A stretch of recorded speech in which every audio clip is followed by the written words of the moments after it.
Welcome to the deep dive. Today, we're embarking on a journey, really. We're going to unpack something truly majestic. The Annapurna Base Camp trek. Yeah. ABC, right, in the Himalayas. Yeah, absolutely. This isn't just, a walk in the park. It's a proper adventure. People talk about the stunning panoramas, the rich cultural encounters, that connection to nature. It really delivers on all those fronts. Think of it like your express ticket. You're standing among these colossal peaks, Annapurna Firth, the iconic Makapushar, right there in the Annapurna Sanctuary. And what's genuinely fascinating about ABC, I think, and maybe a bit surprising for some, is how it's widely seen as, well, moderate.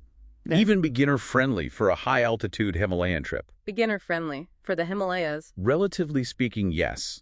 It's not just about the peak altitude being lower, though that helps. It's also about the way the trek is usually structured. With acclimatization built right in. That makes it quite manageable. So we'll dive into why it's accessible and, crucially, what good preparation actually looks like. Permits, packing right, staying safe up there at, 4,130 meters? About 13,550 feet, yeah. That distinction you make about how it's beginner-friendly beyond just the number, that's important. Because you hear Himalayas and immediately picture something extreme, right? Exactly. People think Everest Base Camp or maybe the full Annapurna circuit. So what makes ABC specifically more approachable than those? Well, you hit on the main thing, altitude. 4,130 meters max for ABC is, significantly lower than the 5,400 meters plus you hit on the circuit or EBC. Okay, so that means less cold generally. Yes, cold, yeah. But more importantly, less prone to really severe altitude sickness. The trail itself climbs gradually, starting way down around 850 meters. A slow climb up. Right. And beyond the numbers, it's the journey itself. The landscape is constantly changing. You start in these lush, almost subtropical forests.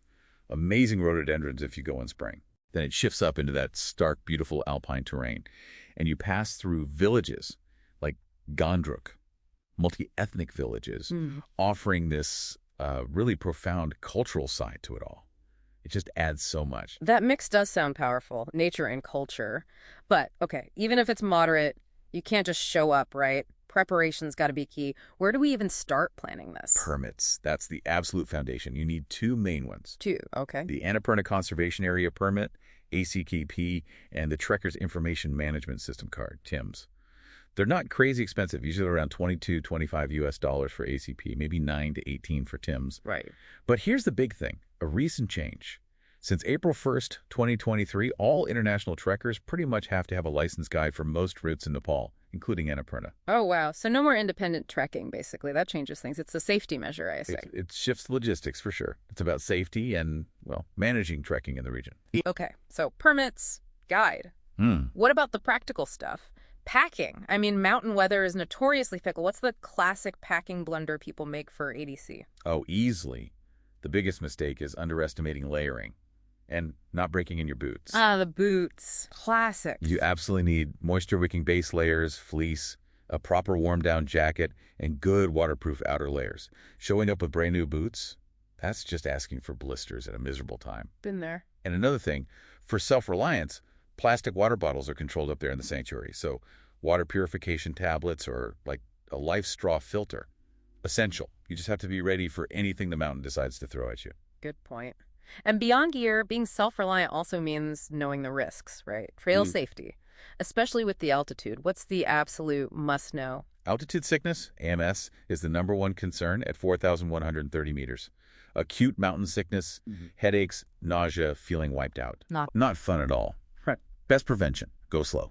A gradual ascent, aim for no more than maybe 300 to 500 meters elevation gain per day. Yeah. Build in rest days, drink tons of water, no alcohol. Strict rules. Pretty much. And beyond AMS, you got to be aware of sudden weather shifts, maybe landslides if it's monsoon season, slippery trails in winter, trekking poles, super helpful for stability. Okay, makes sense. Let's talk about the big one, though. Travel insurance. I bet a lot of listeners think, yeah, I've got travel insurance, I'm covered. What's the catch for a trek like ABC? That's such a critical point. The biggest misconception is that your standard policy is enough.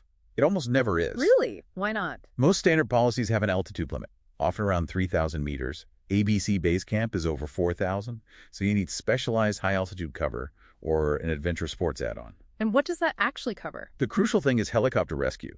An emergency evac by chopper can cost, anywhere from 5,000 to 10,000 US dollars. Easily. Oh, that's serious money. It is. And this isn't just, hypothetical fear-mongering. Helicopter rescues happen frequently in the Annapurna region. We're talking maybe 20 to 30 incidents a month Yeah. during peak season. It's just realistic planning for being way out there, high up, where a fast medical evacuation is sometimes the only viable option. Right.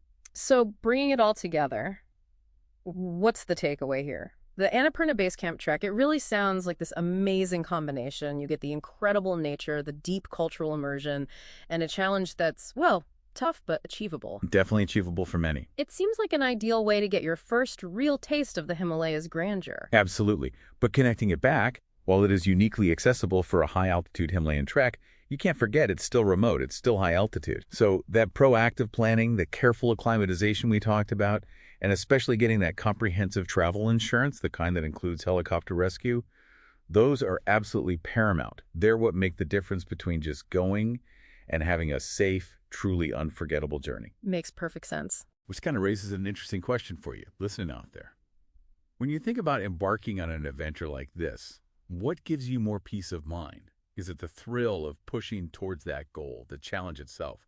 Or is it more the quiet confidence that comes from knowing you're fully prepared, truly ready for whatever the journey might decide to throw your way? Something to think about.